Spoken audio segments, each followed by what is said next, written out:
Vamos falar então dos pré-candidatos. Vamos começar com Caiado. Por que o povo não deve escolher ele como próximo presidente? Uma coisa que o Caiado tenta passar, o Caiado, assim, conheço ele esteve comigo no impeachment, ele no começo era contra o impeachment da Dilma. Primeira reunião que ele teve depois da primeira manifestação, ele falou, tem um nome a zelar, não cai impeachment, não é sério. Depois, passou umas semanas, ele ficou a favor do impeachment. Ele não é uma figura líder, por mais que ele tenha uma postura de autoridade. Acho ele um bom governador, tá? Acho que ele tem qualidades como governador. Não é essa Brastemp que ele vê, mas é um bom governador, ponto. Não vou ser grosseiro com uma figura que sempre tive uma relação positiva com o Caiado. Agora, para você liderar o Brasil, você tem que liderar seu próprio grupo. O Caiado é o líder do partido dele? Se o Caiado for agora pegar um avião lá do Goiás, Ronaldo Caiado sai do Goiás, vai ir lá pro Rio de Janeiro e pousar e falar pro Eduardo Paes, do PSD, do partido dele, faça campanha pra mim, ele vai falar, não, eu faço campanha pro Lula. O Paes, ele tá na campanha do Lula. E se ele for pra Bahia, o PSD da Bahia tá com o Jerônimo, tá também no fundo com as esquerdas. Se ele for encontrar o Braide, lá no Maranhão, o partido dele não tá com ele. Se o seu partido não tá com você, como é que você vai querer liderar um país? Como é que você tem uma candidatura? Então, essas coisas, assim, eles tinham que contar pra população. Olha, primeiro eu preciso tentar convencer os membros do meu partido. Isso já tira boa parte de qualquer, vamos dizer, sentimento de seriedade na candidatura dele. No fundo, pode ser que ele esteja sendo usado, às vezes, de boa vontade, pelo Kassab, que é uma raposa, que tá no governo do Tarcísio e no governo do Lula ao mesmo tempo, pra ficar se posicionando no tabuleiro e conseguir garantir o apoio pra alguém, pra negociar, retirar a candidatura do próprio Caiado. E aí o Caiado às vezes está sendo usado pelo Kassab, que já usou Ratinho, já usou Leite. Tá com todo mundo. Nunca confie em ninguém que é todo mundo ao mesmo tempo. O Kassab tá com todo mundo ao mesmo tempo. E agora tá usando a figura do Caiado nisso. Então, ele não lidera o próprio bloco. Ele falou que a preferência dele era o Tarcísio, né? Pois é. Veja só, você foi para um partido agora em que o primeiro eles apoiavam o Tarcísio, depois o Ratinho, depois o Leite e agora ele. Enfim. Aldo, vamos lá. Aldo Rebelo, cara, ele tem livro publicado, é uma figura interessantíssima, gosta de história, gosta de boa parte dos assuntos que eu gosto sobre a história brasileira. Não tenho nada desabonador pra falar sobre ele, mas eu acho que ele faz parte de uma perspectiva, uma visão de mundo que, por mais que em muitos pontos, muitas premissas estejam certas, não tem o que a gente precisa para tornar o Brasil um país brabo, que é entender o impacto da tecnologia, o impacto da lei e da ordem, o impacto em escolher um lado muito claro para tornar o Brasil esse país sério, tá? O Aldo é um cara que teve como todo mundo. Dito isso, quem dera a eleição fosse entre eu e o Aldo. Quem dera. Ele tem proposta.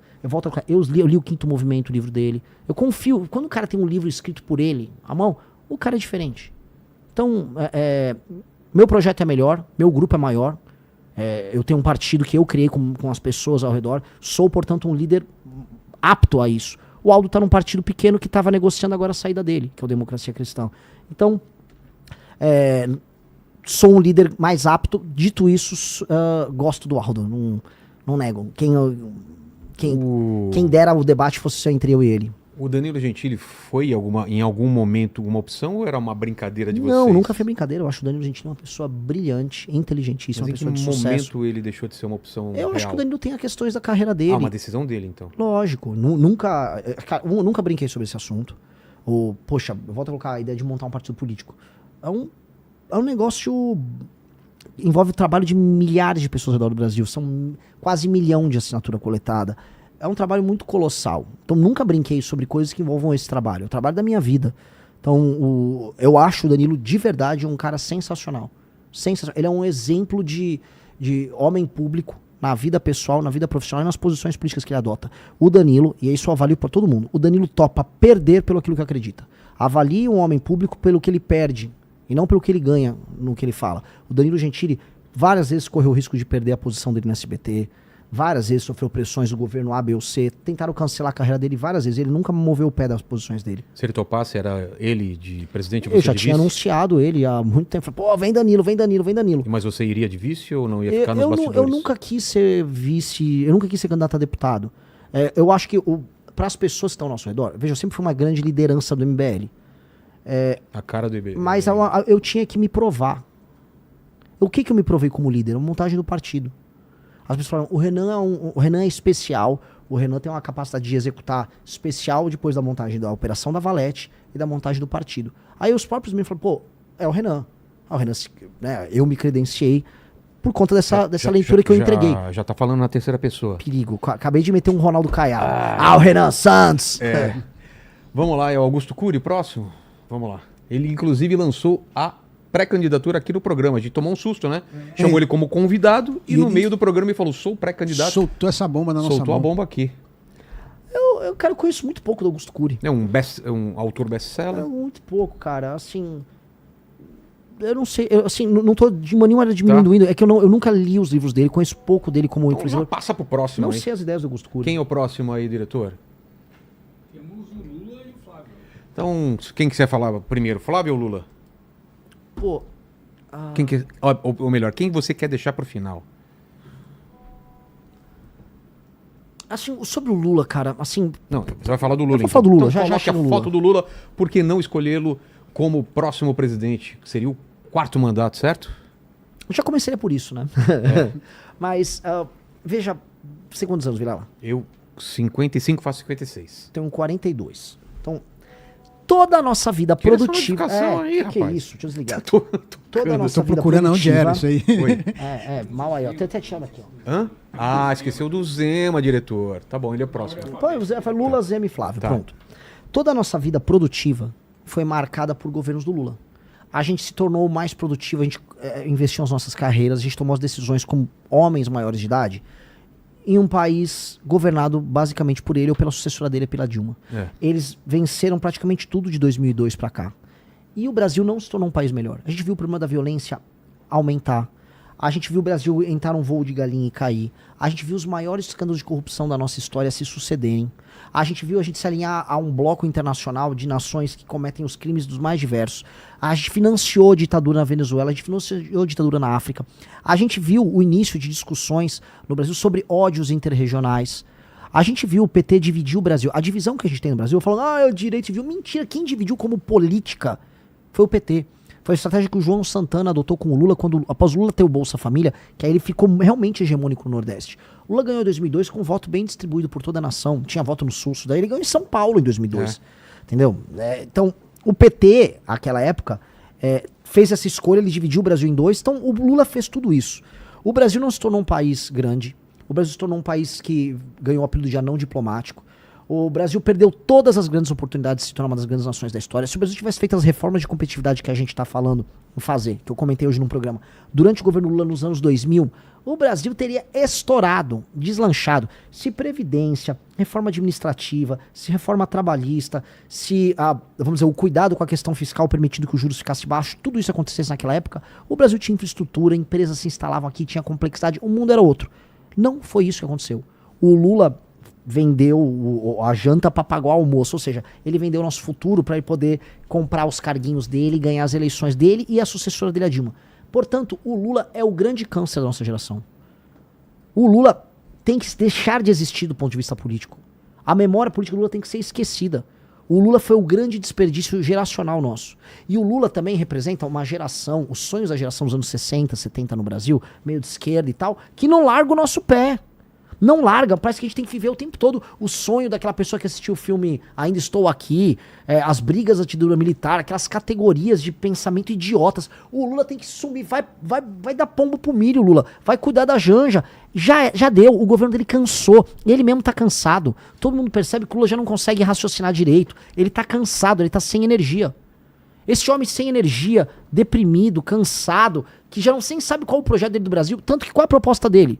Pé de meia, vou te dar uma graninha pra você ir pra aula. Ir pra aula é obrigação. Vou te dar um botijão de gás. Vou te dar energia elétrica. É isso o projeto de Brasil do PT? Então o cara começa, né? A esperança, né? 2002, Lula ganhou. A esperança do operário que não sei o quê.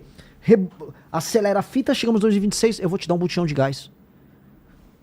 Calma, que país é esse? Que país desgraçado ele entrega que as pessoas estão comemorando que ele agora vai distribuir botijão de gás. Então, pô, é um projeto falido. O Lula tem que ser... Eu podia falar da corrupção do Lula, podia falar de tudo. Eu vou falar só de uma coisa. O projeto dele é essencialmente falido. E ele entregou uma geração inteira destruída. Não à toa que ele pegou um Brasil que hoje boa parte das pessoas vivem de assistencialismo. Ele pegou um país que ainda recebia um restinho de imigrante. Hoje o país exporta pessoas pro resto do mundo. Um país em que as facções criminosas ficaram poderosas. O Lula acabou com a nossa geração.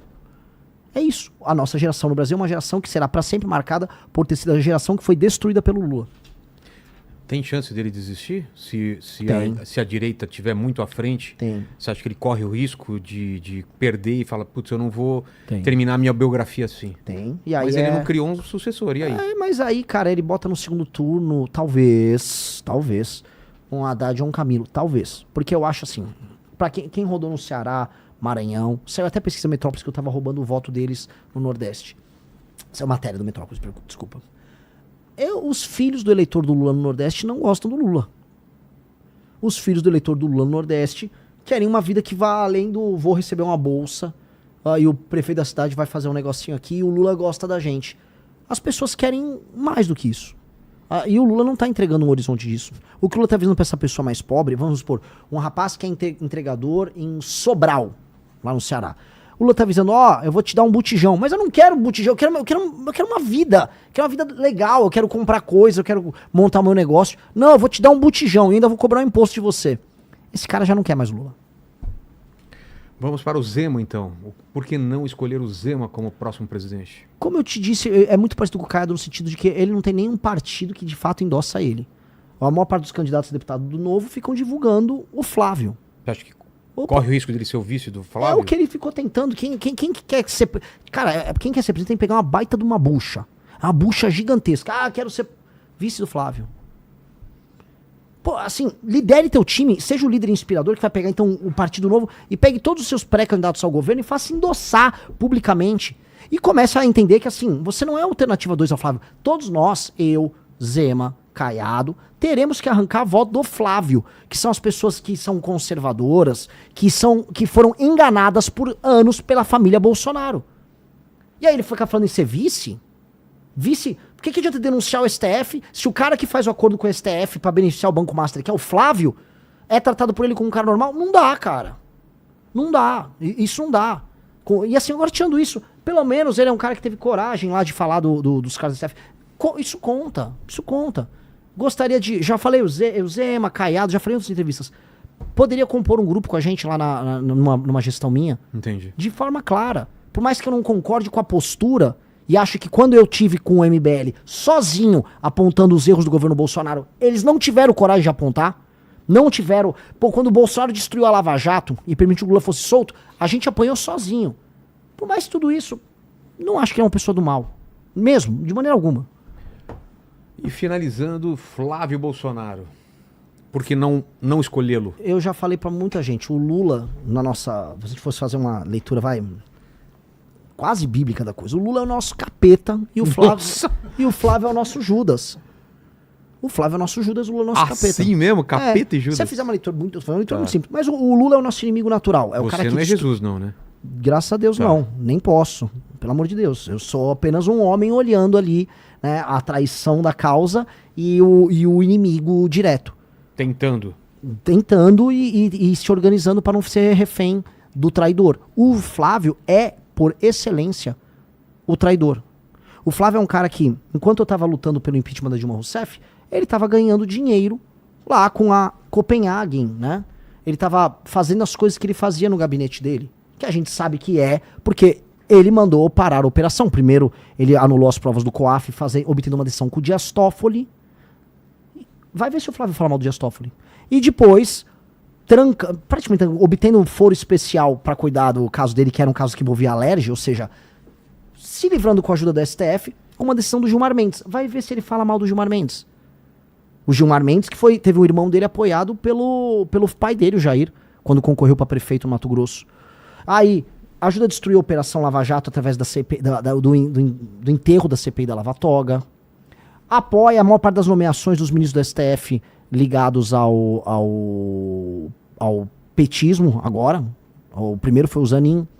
Fez o que fez agora na CPI do Banco Master. Quando tem votações polêmicas, se ausenta. Agora teve a votação da misoginia. É um negócio assim, não, eu não quero perder voto, então eu vou votar a favor do PL da misoginia. Que diabo de líder é esse? Ele tá sempre traindo o eleitor dele. O cara é uma máquina de trair. Só que eu acho, vou ser sincero, Vilela, eu acho que ele nem percebe. Eu acho que o Flávio trai e ele nem percebe. Porque eu acho que o Flávio é muito burro. Eu acho que o Flávio é muito burro. Por que você acha que ele foi escolhido? Ele não era a primeira Porque opção. ele é filho, né? Porque ele tem a marca. Não o Tarcísio e a Michele? Não, pera, o Tarcísio não é da família Bolsonaro. Sim. Aí eles não iriam Cara, abrir fora da Fazia família. sentido Pra eles? pra família? Ah, vou botar um cara que não é da família, aí esse cara leva o meu voto e me deixa aqui de escanteio. A família Bolsonaro, é o Jair Renan, que não é... E o Carluxo, que não são pessoas bem do ponto de vista... Que não estão bem do ponto de vista cognitivo. Eu não vou ficar falando tantos caras. O Eduardo tá lá nos Estados Unidos, querendo ser um líder mundial de nada, lá comemorando que tarifou o próprio país. Aí o Flávio tava aqui. Eles não construíram um partido, eles não construíram um bloco político coeso, eles não construíram nada. Pô, a gente montou um partido, eles não. E aí, então, quando você não monta nada, você depende só do teu nome, da sua intenção eleitoral, que é o nome do Jair Bolsonaro, que tem um recall grande. Então o Flávio falou, eu vou dar isso pro Tarcísio? Não, vamos ficar pra família. E honestamente, é uma das poucas decisões racionais que eles tiveram ali. Porque senão ele ia ser comido, ele ia ter a base política dele comida pelos outros. Só que ele não foi aceito como líder. O Nicolas tá em rebelião contra ele, a Michele Bolsonaro também. Ela falou alguma coisa? Eles vivem brigando nos bastidores, mas brigando, tem inúmeras matérias. O clima entre eles é tenso, houve brigas no Ceará. Aí eles vão colocando assim, o Carluxo vai concorrer a senador por Santa Catarina. Aí os bolsonaristas de Santa Catarina não concordam, eu tava lá, ninguém tava curtindo essa ideia do Carluxo sair em Santa Catarina. Até porque se o Carluxo quisesse ajudar o pai, ele ia concorrer em outro estado, onde ele poderia tirar um senador de esquerda, um senador do centrão e entrar ele. Não no lugar em que eleger 2 senadores pró-Bolsonaro. Então não tinha sentido. Então é uma lógica de traição, de usar as pessoas, de pouca inteligência. E aí eu falo, eu quero ser de um país que vai ser uma das 5 maiores nações do mundo. Que não apenas, assim, não vai se contentar em não ser o Lula. Que é o que o Flávio não fala. Falou, nós vamos tirar o PT daí. Tá bom, mas o que isso quer dizer? Tirar o PT é importante, mas o que nós seremos? Ele não tem plano nenhum. Ele vai publicamente falar, não tenho plano nenhum. Te trai o tempo todo, te traiu semana passada pela destruição da CPI do Banco Master. E aí não confia que ele tem um plano? Nem ele tem um plano. Ele avisou, eu não tenho um plano. Ele avisou em todos os lugares, não vou falar nenhuma proposta. Pô, um cara que nem tem coragem de falar que tem a proposta, não pode ser pré-candidato. Não pode, cara. Isso é uma não candidatura. Por isso que ele dança. Ele fica lá dançando. Igual um mongolão. Tô dançando, vai no evento e fica dançando lá. Fala alguma coisa, meu irmão. Fala uma proposta. Para de dançar.